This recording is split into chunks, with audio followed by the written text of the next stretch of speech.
Welcome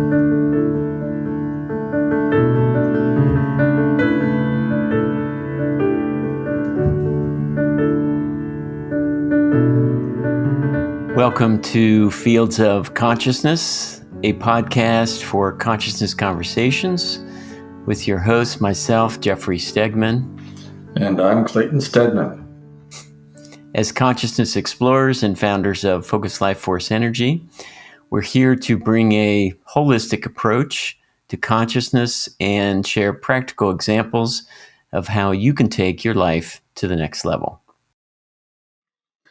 In this episode, we discuss personal boundaries, starting with the physical, mental, spiritual, and we give tangible ways to implement healthy boundaries into your life.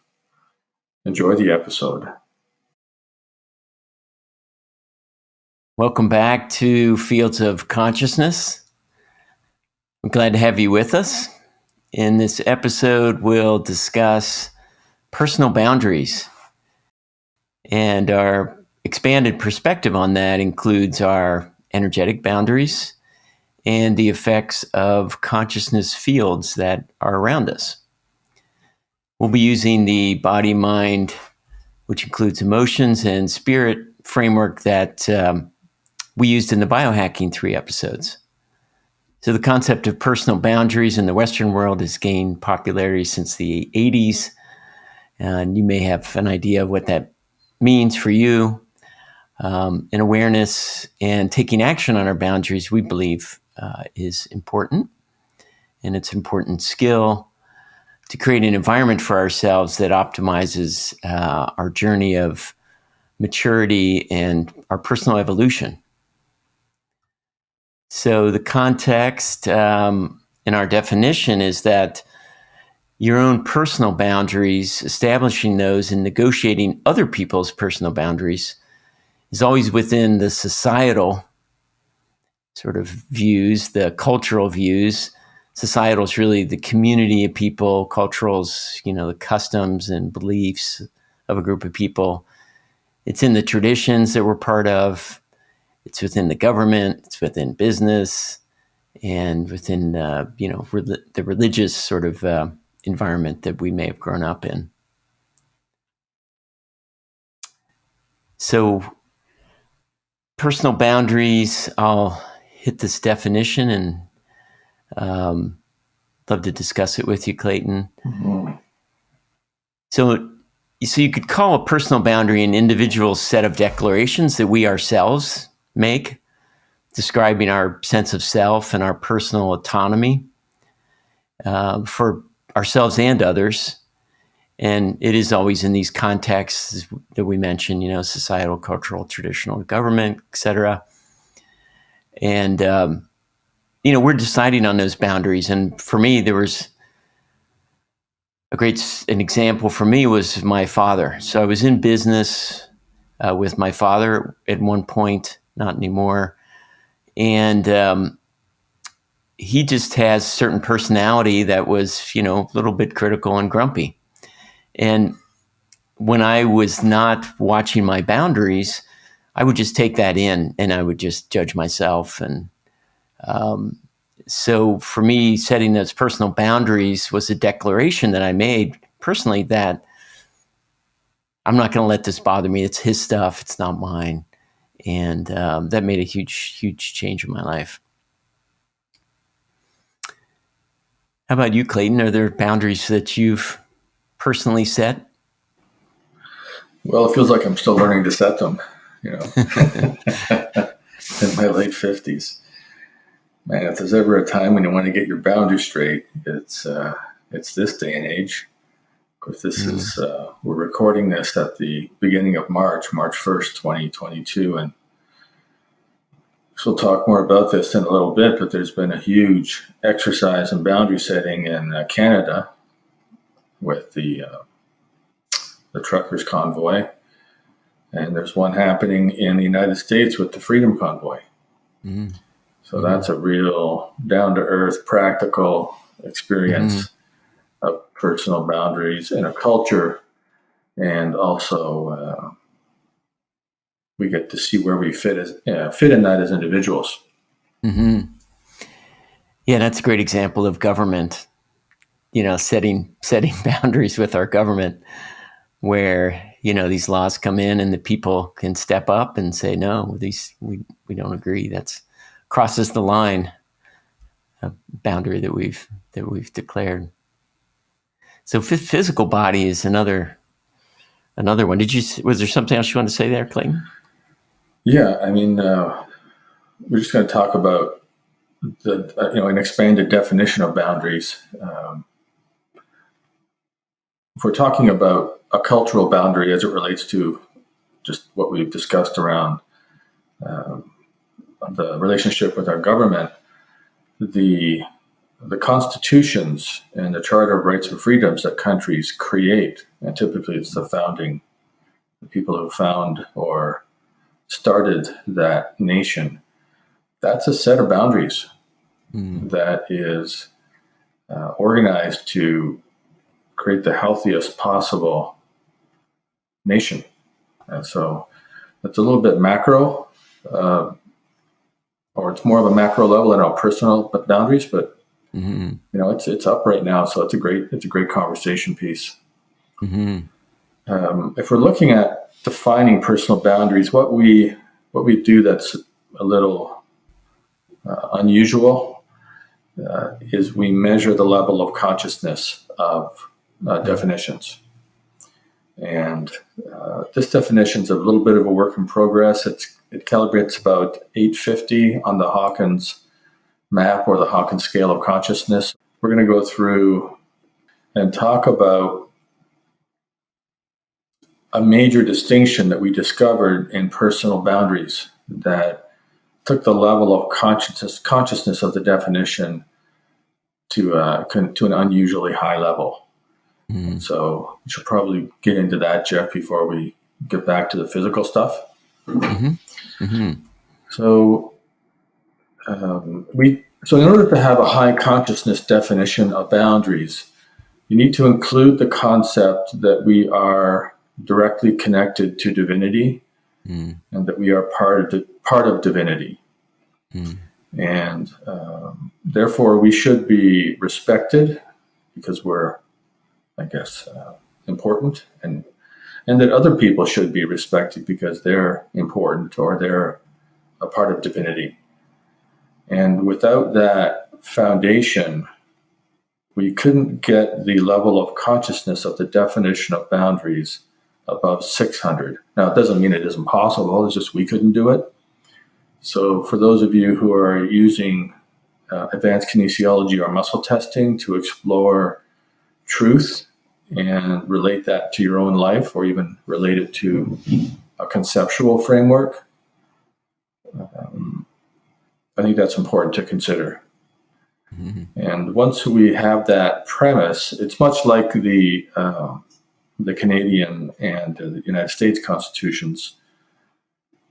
Now, the U.S. says it a little clearer, I think, than the Canadian Constitution. It's that these rights are given to us by divinity. They're not given to us by man. So, or humanity. So humanity, or men and women, can't take them away from us because they're of divine origin.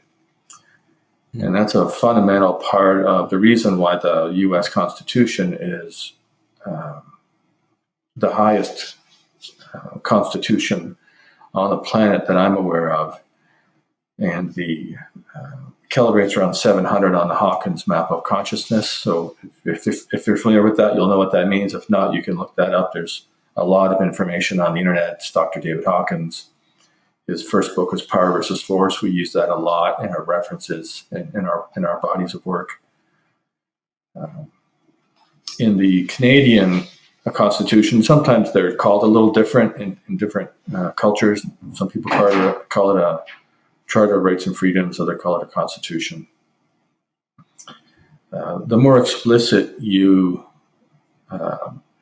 explain, the clearer that you say certain things, the higher the level of truth in that document. And so in the United States Constitution, it's, from what I've read, and I've read both of them a few times here in the last couple of weeks, I don't pretend to understand it as well as most people, or maybe many people. So it seems that the United States is much more educated about the Constitution than we are in Canada. But there is a very clear distinction about these rights are from divine origin. And it's interesting when you write out something, you test its level of truth with muscle testing or kinesiology, and then write out something else. You can infer something in a sentence and not directly say it, but if you directly say it in a clear way, it does have a higher level of truth. So, yeah, I think that's the foundation of what we're going to talk about today, Jeff. Without recognizing we're part of divinity, connected to and part of divinity, it's an incomplete conversation. Yeah, and that respect that flows from that, as a piece of divinity in me and in you, is compassion. So that stance of compassion for yourself, and we'll get more into what it means to respect yourself, because that's part of setting your own boundaries is respect for yourself. But it feels like I should talk a little bit about, we'll get into that, I think, next. But the physical, so boundaries do include physical, our bodies. And, from the biohacking point of view, it's really, what are you taking into your body? What do you allow to come into your body? What are you allowing to come in through what you drink, through what you eat, through what you breathe, through filtering your air or whatever. That physical boundaries in biohacking seems to be an important piece of that, deciding what you bring in. And for me, I've had to, stop eating certain things. It's like, okay, if I eat wheat, bad things happen to me. So I had to set a personal boundary around that for me. And it doesn't mean I don't cheat, but you should pay the price later. Then there's the consciousness boundaries, so we talked about that in the mind hacking or the biohacking mind podcast, that our thoughts and emotions, what's coming into us, the thoughts we're having that maybe aren't our thoughts, that's a consciousness boundary that we can work on. We can recognize that's not my thought. And there's some energetic tools around that, Master Chow, that we'll talk about later. And then, there's kind of other, or you could call it spirit side of boundaries related to our aura, our energetic multiple energetic boundaries, different bodies, boundaries. And, in the work we do, we've got our protocol protection that we kind of call in every time that we get together and do an invocation. And I know in discernment is something you've taught me, Clayton, around discerning where those thoughts are coming from and sort of measuring whose thoughts they are. And that's an important boundary tool. Yeah, there's a bumper sticker. I see it a lot around town. I don't know if there's a lot of them or I just notice it, but it says, "Don't believe everything you think." And, the assumption is that the thought is in your head, you thunk it or think it. So, yeah, it's, as we've gotten better at kinesiology, we measure the level of consciousness of somebody in a certain part of their life. We measure their intent towards humanity, their intent towards others. And, it's very revealing when you start peeling and humbling. If you measure yourself and you're accurate, sooner or later you're going to have a slice of humble pie. Hopefully it's a no weed crust, Jeff. So that, I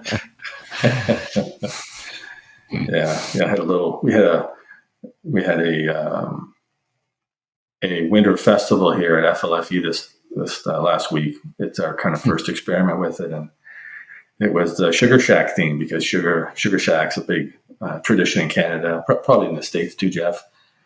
Typically in Eastern Canada, because there's more sugar maple trees, and the climate's a little more oriented towards it than out here in British Columbia. They had this certain kind of pie that they make, and it was it was great pie, but it was I paid a price. I'm still paying the price for that experiment. It's like I haven't eaten wheat for months, and it's like maybe it won't affect me this time the way it has the last 37 years. But we just have to check and find out. Yeah. So. Well, sometimes the boundaries, become permeable for a little while. Well, you need to get reminded of the price of it. If you haven't experienced it for 3 or 4 or 6 months, and then it's like, wow, okay, It hasn't changed. Mm-hmm. Yeah, so we're talking about physical first. So we've got you had this saying, was it hangry, Jeff? Yeah, it's part of this physical survival needs. It's sort of self-respect, like taking care of your body. Taking care of your vessel. And for me on the physical side too, it's physical exercise and self-defense. So it's something that I did for years, the Muay Thai. It's an important, it's like our body. It's what we've got to work with. And that respecting ourselves is, taking care of, making sure we don't get too hungry, that we're feeding the nutrition we need. And that hangry feeling, okay, I'm not taking care of myself. I need to step back, slow down, eat something. And of course, dehydration's a big issue. Yeah. So what is that? Dehangry? Dehydrangy? I'm trying to see what you said there. Seems like there should be a new term, because that's the other thing that happens. I know if I'm irritated, it's often dehydration, and again, it's taking care of the body and respect for myself. There's lots of acronyms out there. HALT is another one. Hungry, angry, lonely, tired. That's a popular one. It's good to have those little cues, and be around people that, if you have your little, call them, I don't know if safe words is the right, but HALT might not be the nicest thing to be saying to your friends all the time, but you could try dehydrangy.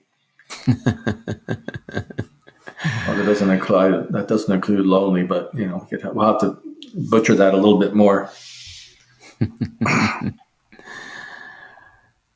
Yeah, and of course, just staying safe.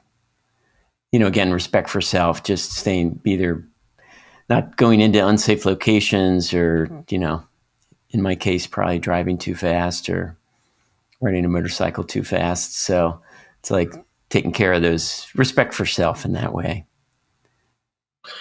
Yeah, you want to enjoy your life and enjoy your body, and maybe eating wheat for us isn't all that bad once in a while as a reminder. It just depends the price you pay.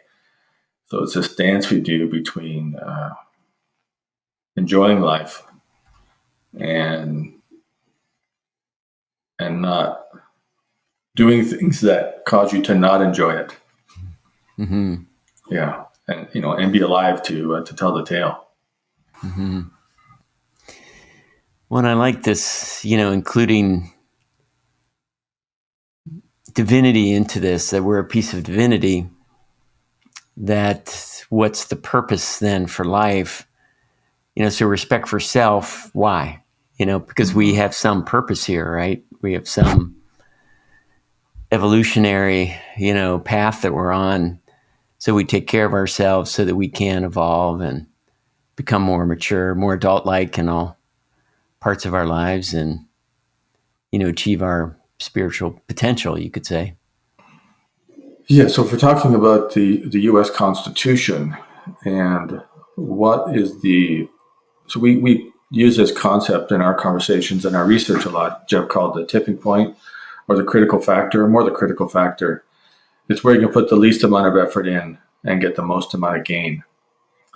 And the tipping point can be some place where you put an extraordinary amount of effort in and get a little gain, and it's worth it.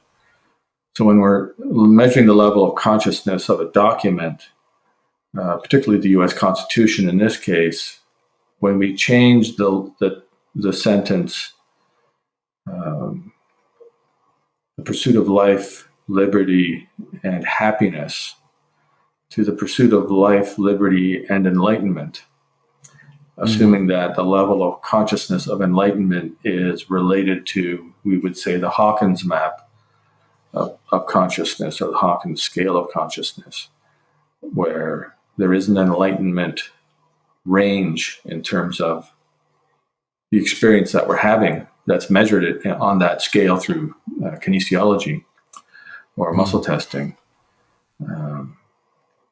The level of consciousness of the U.S. Constitution went from 700 to 850. And that was the critical factor that we could find.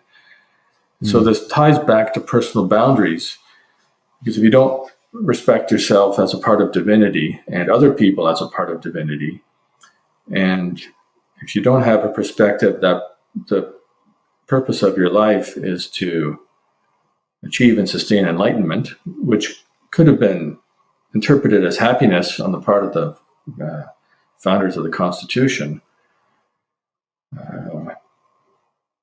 then it seems to be another part of incompleteness in terms of how we relate to the world, which is really our boundaries.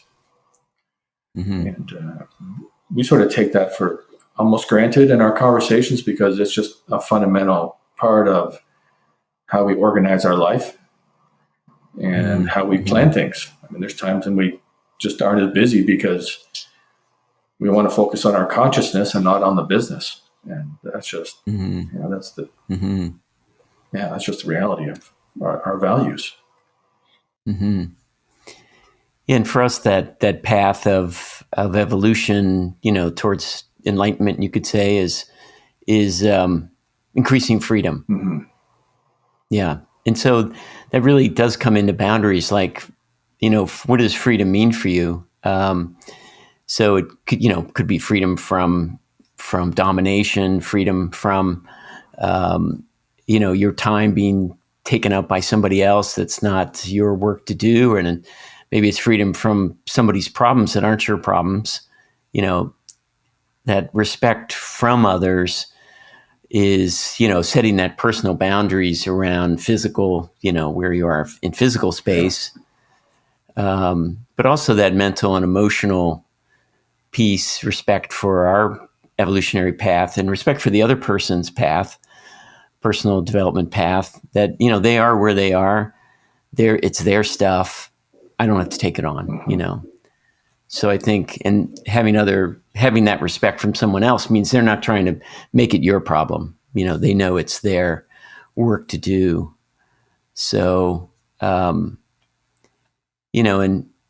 just having that respect for that individual path from others and for others seems to be core for boundaries, because if you're teasing that apart, like, this is mine to do, this is my work, this is my path, this is yours to do, this is your path. That's part of the beautiful mess of living in a democracy, is we've got to work these things out. And whereas in different governance systems, we're told what to believe. And if you don't believe that, if you don't believe the party line, then there's a big problem. And I think in our societies, there is a lot of personal boundaries in our governance documents. When we look at bringing people into the company, Jeff, one of the things that we are really clear about is, as long as your belief system or your religion or your philosophy is based upon a love, then that's okay. If your belief system is based upon hate, about taking other people's rights away, or being or deteriorating other people for some reason. I just don't want to use specifics, but it doesn't seem the right thing to talk about. But then it's not okay. Like there's some belief systems out that are very prejudiced against a certain, race, creed, color, or other religion, and that's a boundary we have in a company. Is you can believe anything you want as long as it's a belief of love and respect for others. We haven't really probably emphasized as much as respect for self, because this whole idea of respecting yourself because you're part of divinity. This is only something we've really begun to talk about in the last probably 3 or 4 weeks, Jeff. Yeah, and it's developing into a really big subject that probably could be multiple episodes around. And in that perspective, it isn't just what we say no to. It's also, what's the process of working through this, from this perspective of my personal path to spiritual expression, someone else's. And, we tend to put it all together, right? For us, it's not like spirituality's over here and business is over here, play is over here. It's like all mixed together. There's like from my point of view, certainly it's all one, right? It's all an expression of divinity. And that's maybe not someone else's view. Yeah, and it's not like, we haven't had the conversation several thousand times about us being part of divinity and connected to divinity, but it didn't come up in this way in relation to boundaries until we started writing out the definition, and we couldn't get it past a certain level of truth or a level of consciousness until we included that fact from my point of view, or that perspective, we'll say, and give some other people room to believe differently. We couldn't get the level of truth of it up past, I think it was 600. I can't remember the exact details in this moment. So, yeah. Well, I'd like to expand a little bit on the boundary definitions that are, I would say, unique to the way we look at things. And this goes back to the mind, body, spirit. We've got this mind. We've talked about it in previous episodes that our thoughts are not always our thoughts, and that we have thought fields coming in from societal at large. Some of these categories, cultural, societal, government, there's thought fields or thought, forms coming in related to that. So we have a consciousness boundary. So it's not just physical body, it's not just mental, or it's not just emotional, that we have a consciousness boundary. So our perspective includes that these consciousness fields are around us all the time. And around each person, there's a consciousness field. So our consciousness field is interacting with someone else's. So all this is part of whatever our boundaries around consciousness. And, in the biohacking mind episode, we talked about, just paying attention to thoughts and emotions that might not be ours, and creating some distance from those thoughts to look at them and say, where'd that come from? And certainly I know you've mentioned the media and what can happen if you're watching live media, some major thought forms there. Yeah, if you watch live media, you're connected to everybody else that's watching it at that time. And you just have to ask yourself if that's what you want to be connected to. Part of that connection can be wonderful if you're at a concert, if you're at a certain type of sports event. There's a real joy in being connected to everybody else in some kind of, consciousness raising lecture, or the awe and wonder of world class athletes. They're competing in a game, or competing in the Olympics. The Olympics are going on right now, and there's some extraordinary things that people can do with their bodies. It's really an awesome thing to share. So that's what we consider mind, which is consciousness and those consciousness boundaries around us all the time to be aware of. And then spirit, we've been talking about being an aspect of divinity and in a unique expression.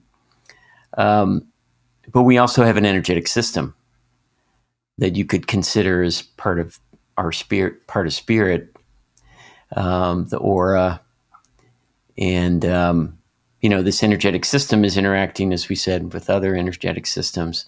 So thoughts and emotions can come through there. And then, of course, larger thought forms. So we're going to talk about psychic protection later, which is sort of a boundary in this area, the aura and thought form boundary. There's a teacher that we've followed and have some of those as books, and we'll talk about that in a little bit. Yeah. So we're talking about some distinctions between mental, physical, spiritual boundaries. We related it to sort of the governance systems of a couple of countries, just that we happen to live in the U.S. and Canada, so we try to relate it to that. We haven't really gone into a lot of religious orientation, but obviously that can be the center of many people's lives. So it's a big conversation, and just bringing it back to the individual, having the boundaries related to recognizing that you're unique in the world and that you have a gift to bring to the world, and to find a way to celebrate that in your life. Mm-hmm. And when you can find a way to celebrate that and appreciate your uniqueness and your gift, then there's more room for other people in your life to have that for themselves. Mm-hmm. And eventually, it seems that when people evolve enough or become high enough in consciousness, that what they want for themselves is what they want for everybody else. Mm-hmm. And that's the traditional, probably religious concept of seeing the family as a universal family, where do you love yourself and your own family, and then that grows over time. It's interesting when you get into kinesiology and you start to measure the level of consciousness of people's intent towards humanity and the planet and creation in general. And people that create extraordinary things that sustain themselves typically do it out of love for something. Mm-hmm. And the one that's coming to mind for me right now is, Elon Musk has a lot of attention in the world, and rightly so. He's created some extraordinary things. Mm-hmm. And part of his power, at least from the perspective that I have in measuring consciousness, is his intent towards humanity is unusually high. In fact, it's extraordinarily high. Mm-hmm. So whatever you think of his actions, his intent is to create a better world, whether that's through, changing or making the transition to more sustainable energy, and obviously SpaceX, and, making humanity a multidisciplinary species, protecting consciousness as it expressed through humans by increasing our ability to survive. Mm-hmm. That is related to his intent. And so a lot of people think that if they kind of are really selfish and work hard, they can create something great. And maybe you can for a while, but it tends to end up in destruction. Mm-hmm. Yeah. Well, I think what we're talking about is the importance of setting boundaries, understanding and setting boundaries. And it is part of that exploring our own individual path and to higher intent towards those around us, that intent of love, or higher to ourselves, to others around us, to the world. like the example of Elon Musk you mentioned, and that personal emotional maturity path, Mm-hmm. and there's something about boundaries. It's like a workplace. So we explore a lot business's spiritual path. So this personal boundary interactions, in a business, you're interacting, say, with 30, 40, 50 people, and they're just these rubs, right? These triggers these buttons get pushed by someone in some situation, and they're can be personal boundary interactions. And so understanding and setting personal boundaries can be important for us to understand ourselves, our triggers, and pull out those beliefs that we are unconscious about. We've talked about this in the past, our own shadow of things, or beliefs about ourselves that came from our parents or from childhood trauma or things that happened. So that in those boundary interactions, when we're triggered, it's like, oh, what's this? What's coming up for me? And that can be a great place to explore. Yeah, we're sort of operating from the premise that having a high intent towards others and yourself, understanding your shadow, if you will, or the unintegrated parts of ourselves would be a shadow definition that we work with. That's part of becoming a mature adult, and that's a boundary that is not traditionally talked about. Boundaries are a lot about no, it seems, and boundaries are also about yes, and it's yes to the thoughts that are going to enhance our quality of life and other people's. It's yes to the habits that we have, like eating certain foods that are going to, not only going to, we're not only going to enjoy tonight, we're going to enjoy, tomorrow and the next day, because we're not all puffed up and having an allergic reaction to something. And for some people, no is a really powerful way to approach boundaries. And for other people, yes is a way for them to approach boundaries. So you say yes to the things that enhance the quality of your life, as opposed to focusing on no. And, that can change from time to time. I've found that no is really important for me at a certain stage in my life. And right now it seems to be about yes. And I don't think I even understand fully what that's all about, but it seems to be working. So, you can dig, if you're listening to this, you can dig around in there and see if there's something for you. But it's just an interesting way to switch the relationship with boundaries. Mm-hmm.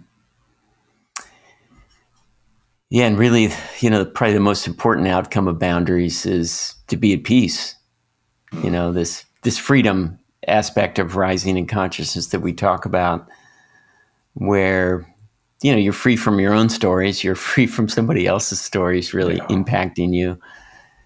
You're free from the government stories, the religious stories, the societal stories, because you're clear about your boundaries about it, and you're not letting something in that's going to disturb you. You might take action because you don't agree. Hey, this violates my boundaries. But you could be at peace and take action as well. I mean, that would be, it seems the most mature expression of boundary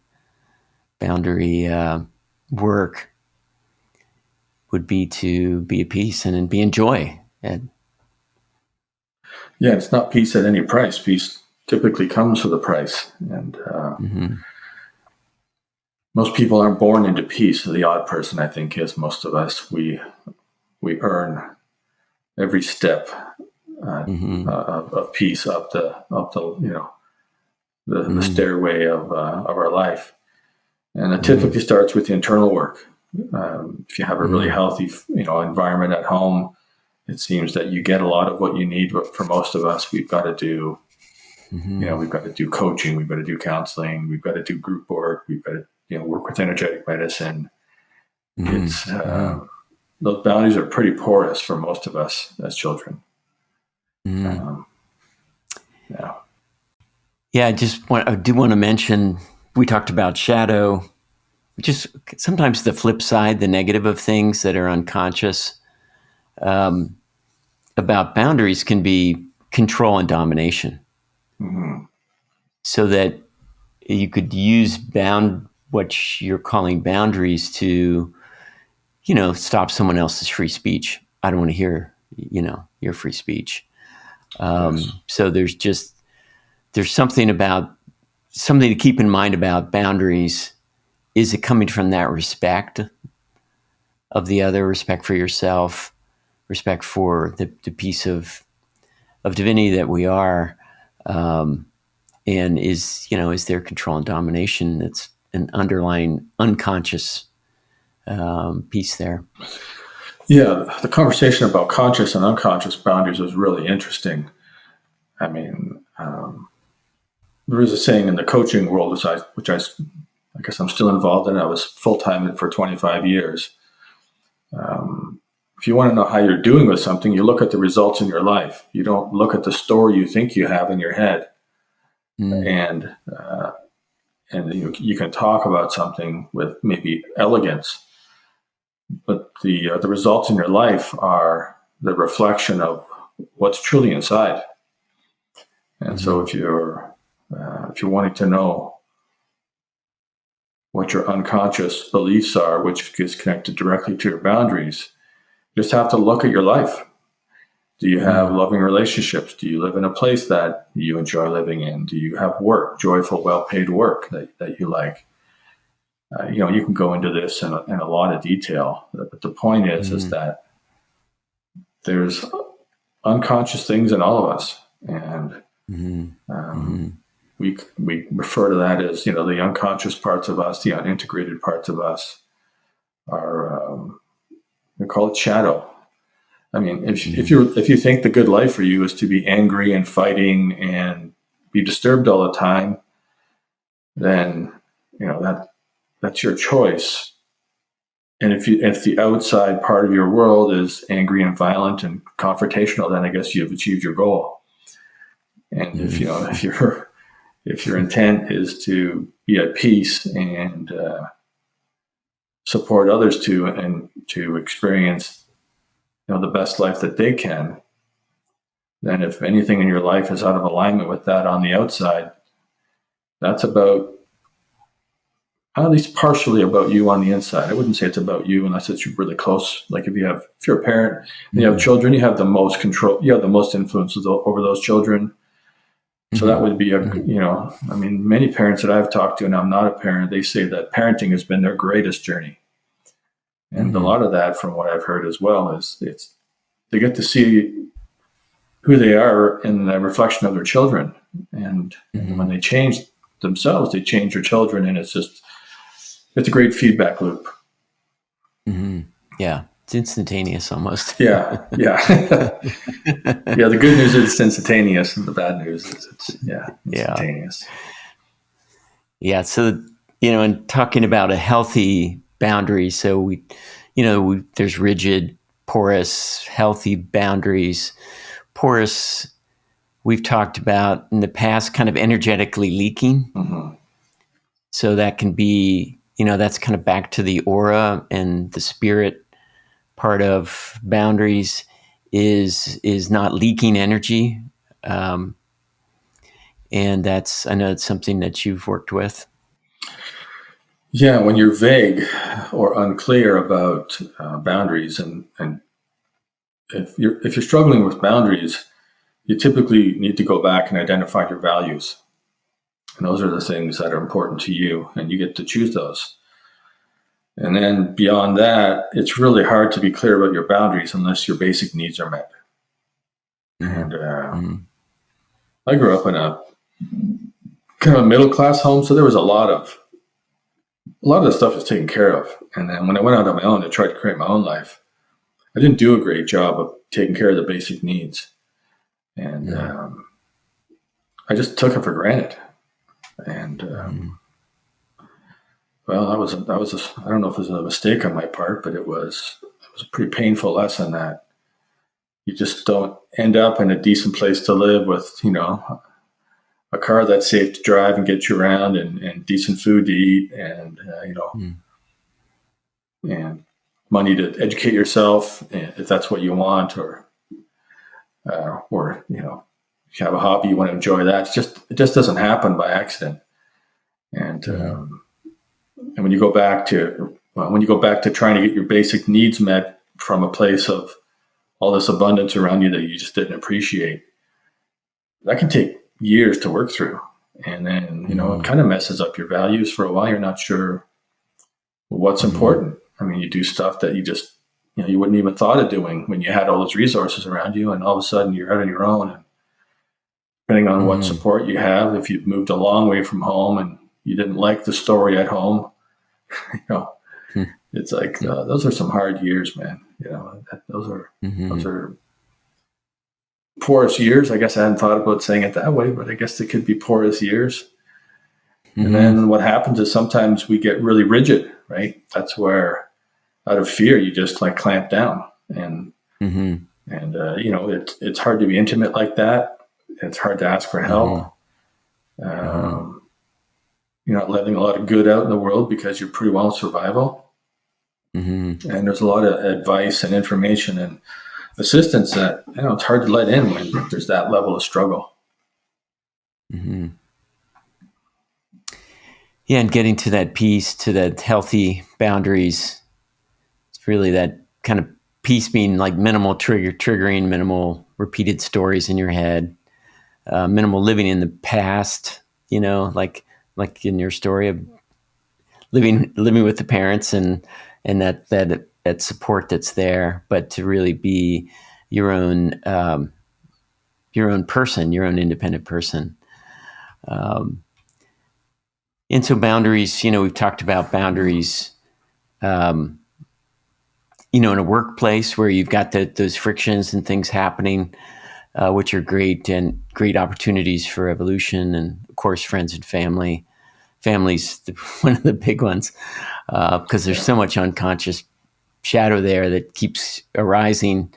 It's like you think you're in a good relationship with your parents, and then you go home for Thanksgiving, and it's like it blows up. So it's like you can be at peace and have a good boundary relationship when you're 1,000 miles away, but what happens when you're in the same room?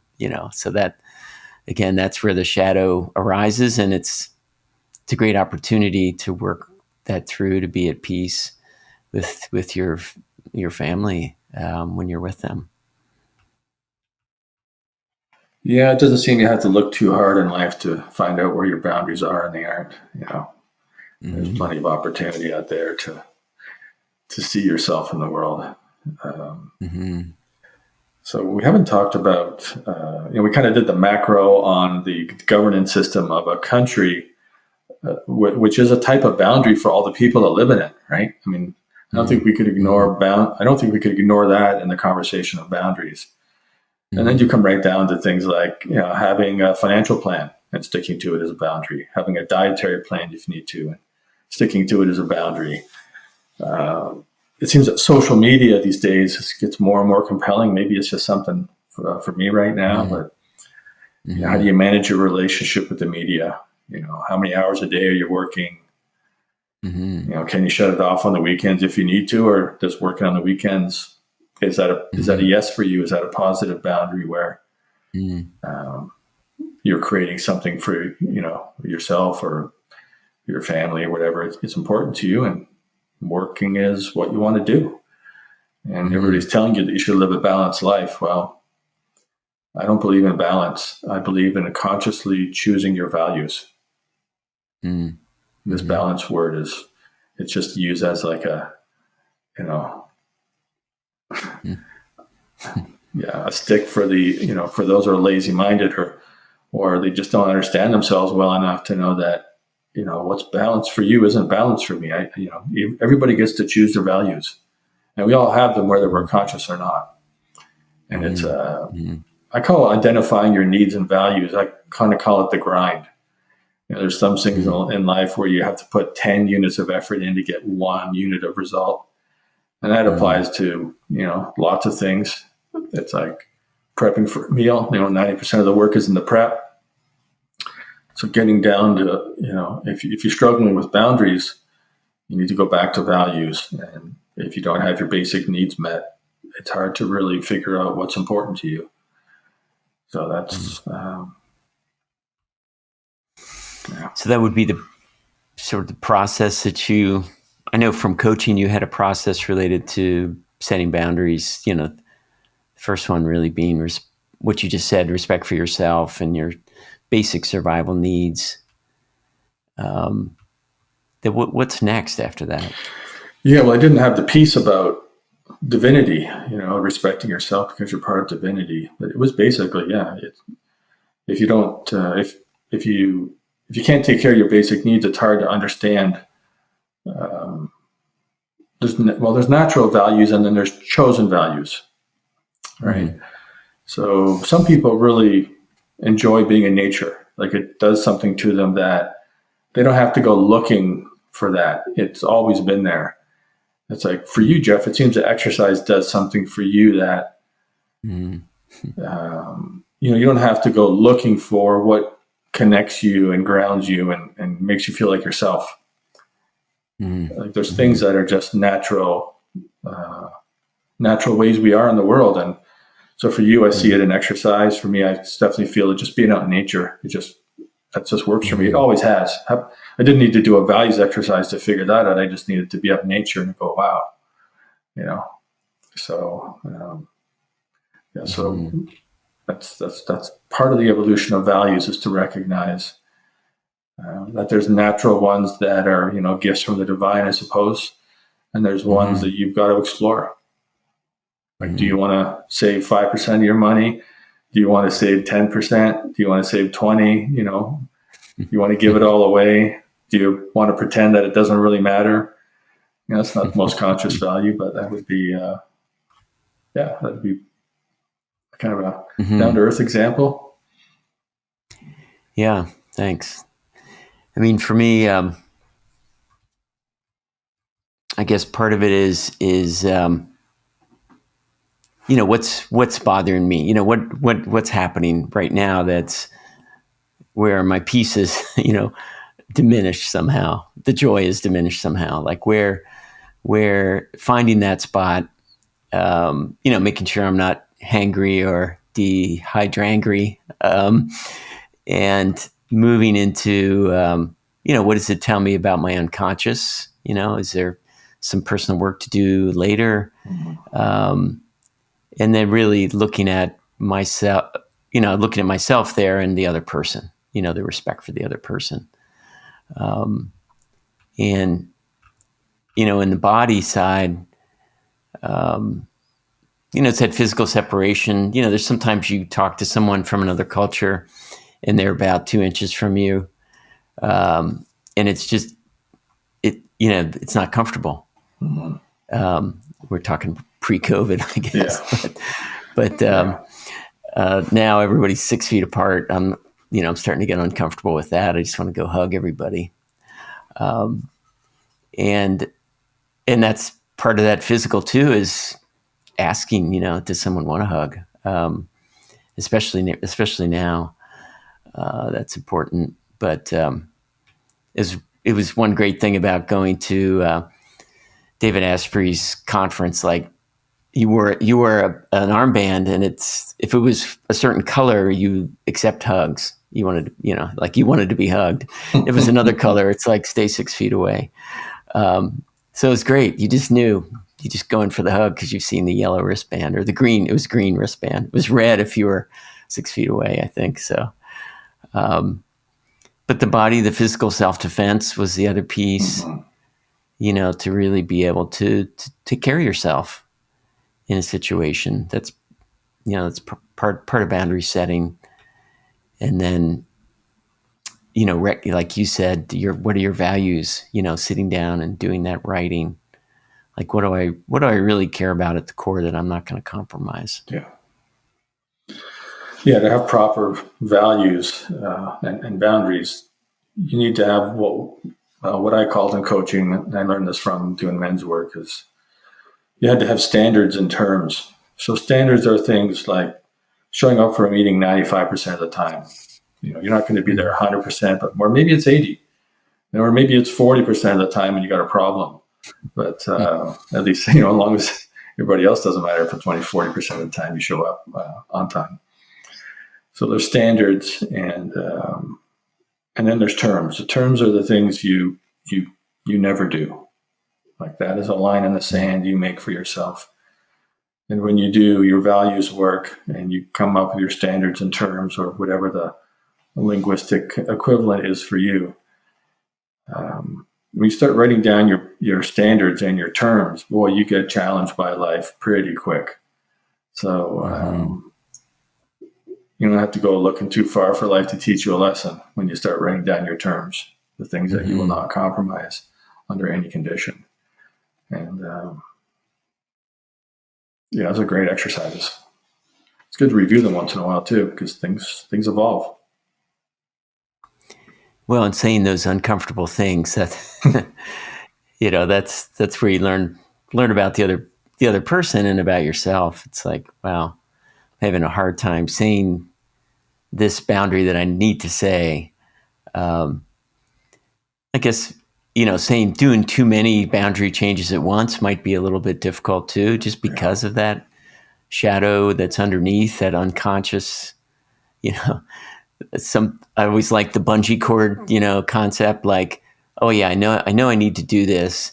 And you move forward and there's this like bungee cord, like pulling you back, this is the shadow, the unconscious belief. So setting boundaries, or making changes with, friends and family, might be good to start small, work your way up, always with respect and love. Yeah, hopefully we're starting from the inside out. That's the best way to, in my experience, to do it. Inside out. Yeah, start from the inside out. Well, the inside is where we have the most power. We don't have as much influence on the outside world.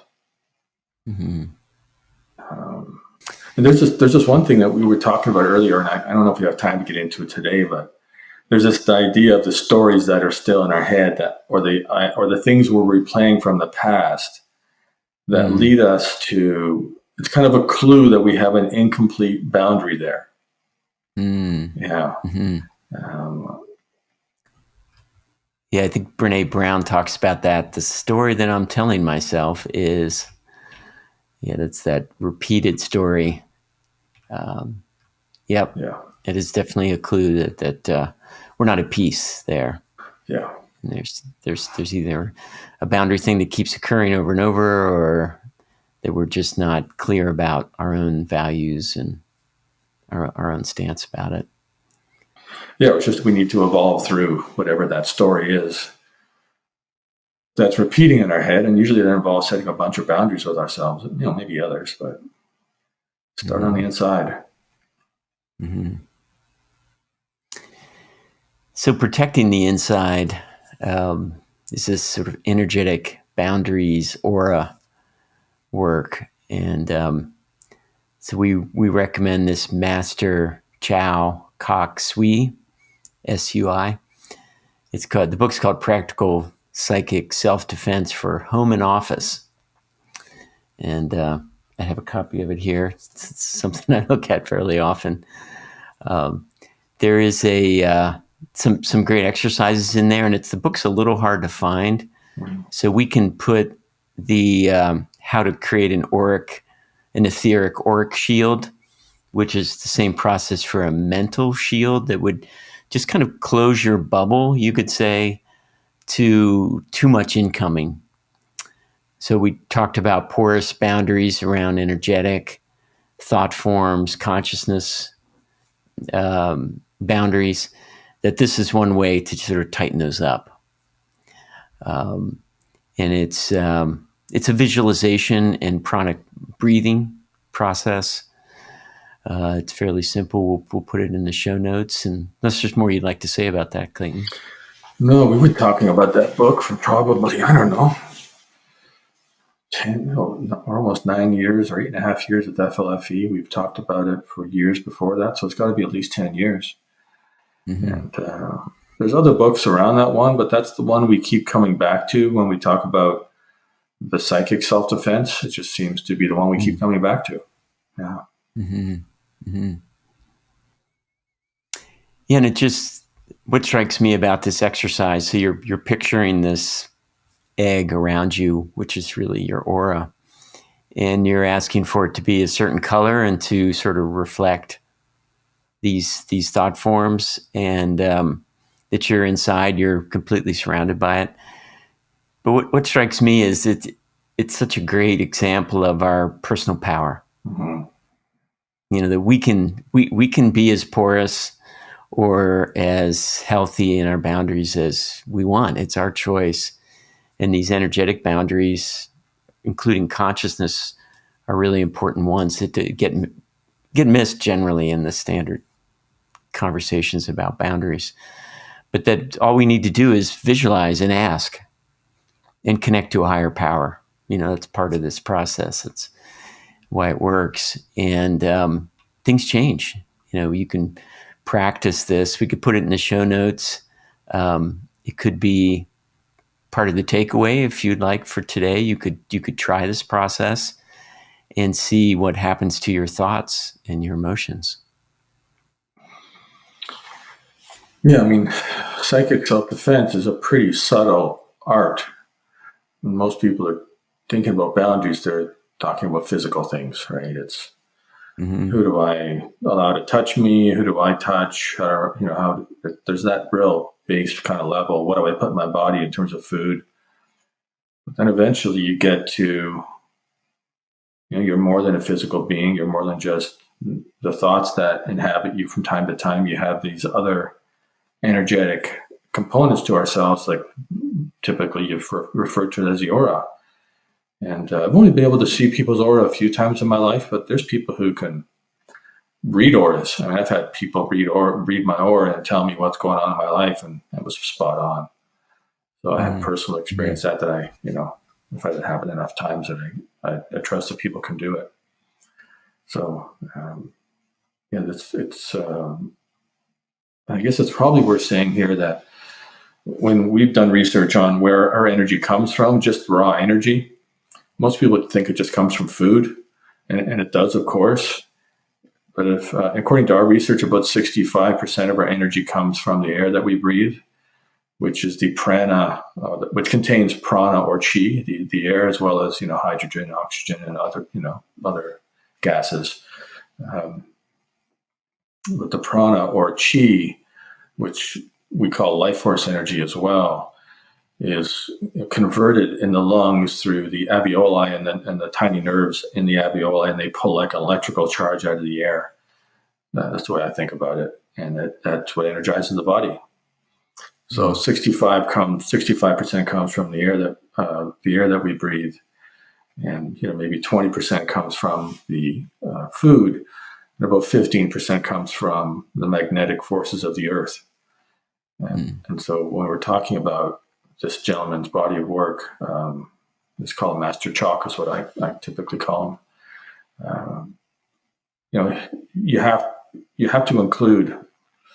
Well, let's say it this way: if you don't include an understanding that most of your energy comes from the air that you breathe, and if it's 65%, and that's what we believe, and we have some evidence around that maybe we'll get into another day. We're beginning to wrap this up here. And if you don't include energizing your body through breathing actions, through having a conscious relationship with your breath, then you're missing the biggest potential source of energy. And if you're missing the biggest potential source of energy, it's pretty hard to set boundaries if you don't have energy. So however you get the energy, you can work on that, but you need to have enough energy to just work with just to work with the whole system. I mean, being tired at the end of the day, excessively tired consistently, is one of those signs, Jeff. I mean, and planning this conversation, it's like, if you're tired at the end of the day, you have a boundary issue. Like if it happens all the time. Or feel overwhelmed. Yeah. Which if you're really tired or have low energy, you can feel overwhelmed, but it could also be from too much incoming, whether it's social media and things you're doing, but it also could be too much incoming thought forms and sort of psychic entry from others if your shield is too porous. And so that's where that trying this pranic breathing, which again brings more energy in, as you just said, and then visualizes it into a boundary, a boundary that you could work with. But again, we talked about the stories we tell each other repeatedly, or tell ourselves, not each other, and we may tell others too. But it's a sign that we need to create a new boundary, or feeling that triggered feeling. It's more the shadow is there. It may be a boundary interaction, but it might just be something you need to work on. Some personal development piece that's now an opportunity. So, you could look for those places where these things are happening, and look at all the boundaries that we've talked about: the mind, the body, and the spirit, and see. First of all, are you taking care of yourself, your physical needs? Do you feel well rested and well fed and well watered? You've been to the trough, and then look to create some additional boundaries you may not have had. Yeah, there's a really important distinction in probably the process of raising our consciousness or evolving in general, and it's the distinction between being uncomfortable and being overwhelmed. Mm. I don't know anybody that's been able to change their boundaries significantly without discomfort. Mm. Sometimes the discomfort is the discomfort of letting more good things in. And if you're constantly overwhelmed, that's really not a sign of an optimal boundary setting process or a boundary changing process, in my opinion. Discomfort, yes, but overwhelm, that's too much.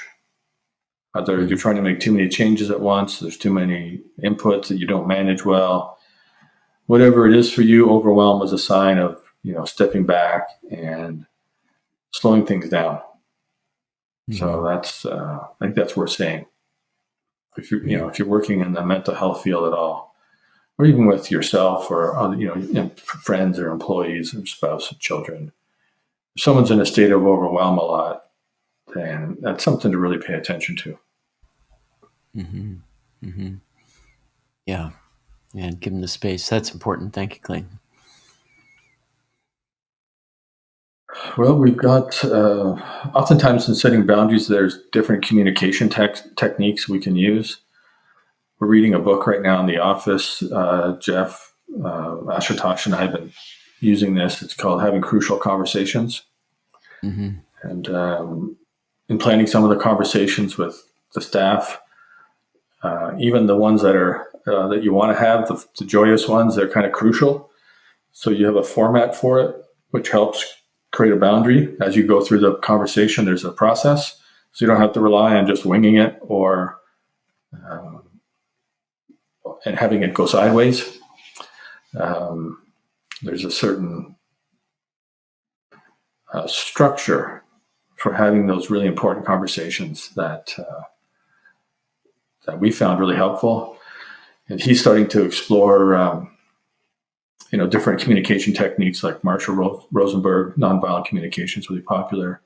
That one's going to take a while to include in the language. When you change your language and you start to integrate all these formulas, like these, like in life skills coaching, we were taught, when you say this, I have this feeling, and the result is, right? And so some people would say, I would appreciate it next time if you would do this, or I have tolerated this in the past from you, but now I'm not. Now I'm not. That's a pretty strong statement. You want to be really resourced in your life and really clear that before you pull that one out, because then you got to back it up, right? You want to be able to. What do they say? You want to be able to write the check in the bank account for having saying that one. So it is worth saying. It is worth mentioning that these things sometimes they need a lot of practice. But we have these kind of phrases that open up the conversation or close the conversation. Then that helps. Yeah, I found the Crucial Conversations book to be helpful for me. Yeah. There's something, so that's worth recommending out there. It doesn't include the respect for yourself and others from that piece of divinity, but it does have some great examples of boundaries and kind of conversations you can have to just bring everybody in. Just to have those conversations that are difficult, that really start to include everybody, where the boundaries, some people may have had a boundary just by ignoring someone or just not saying anything or just leaving the room as fast as they can or avoiding them in the hallway. Those are boundary signs, where this book is really about having those conversations in a positive way that now includes that person, in what you're thinking, and helps them to move forward, and helps the whole group to be just together in discovery and innovation, and moving things forward. Yeah, it's at least from the point of view of being an employer, it's really connected to the judicious use of power. Because as an employer, you have a lot of power over employees, and this is something I'm learning from you, Jeff. Is the things that I say as an employer are not taken the same way. If I say the same thing to a friend, it's a totally different experience than I'm saying it to an employee. And there's a lot more kind of archetypal projection upon an employer from an employee. And I'm sure I had this when I was an employee. What they're saying, if it infers that you're not going to be working at that job anymore, it affects your survival. So well, until you give enough resource that it doesn't. But if you're pretty young, you don't have a lot of money, or you're in a very new area, you don't have a lot of people you can ask for help or depend upon, then somebody talking about something that you interpret as a threat to your job becomes a pretty big story in your head about your ability to survive. So yeah, I think business is a spiritual path. We can do many more episodes on that, and there is so much there. And depending on where you are in the business, there's the perspective is totally different in the language to the language that's happening, and it is bound. It fits into the boundary category, you could say, in that we're how do we take in this language? How do we work with it? And what does it mean? So in line with our tradition, I guess a tradition now of inviting you to take action on what you've heard today. What we found in the past is that if we take action on the things we've learned, they'll tend to integrate more into our lives. So our invitation for you is to take action on something that you've learned today, or something that is interesting to you, or you were reminded of. Here's a couple of ideas. You could ask yourself, what are the stories you are telling yourself repeatedly? And look for a boundary that might be connected to that story, so that if you change the boundary, it changes the story. You can look for a situation in your life that you feel triggered by, which brings up a lot of emotion, and perhaps a little more than just being uncomfortable. It might actually make you feel overwhelmed, which is the third one, is just looking for areas in your life where you feel overwhelmed, and see if you can reverse engineer that, is the way I think about it, back into a boundary in your life that if you set, it would decrease the amount of overwhelm that you're feeling. You could also look at where you feel overwhelmed by too many thoughts or too many sort of emotions, and where maybe you feel your energy is leaking away, where you're feeling really tired and overwhelmed. And you could try the etheric shield or thought shield practice that we have in the show notes. And that that is more of an energetic boundary practice. So, as Clayton mentioned, you could create a new boundary in one of your relationships, or you could try this etheric shield energetic boundary and see how it goes for you. So we're wrapping up today the boundary discussion. We could go probably several more episodes on this. There's a lot of aspects. It's very deep and important conversation where you could say we're one boundary after another. We're in so many different consciousness fields, physical environments, interacting with different people. It's just all boundaries. We're a very thin skin boundary in our bag of blood and organs. So the boundaries are an important part of our life, and learning how to work with them is important for us.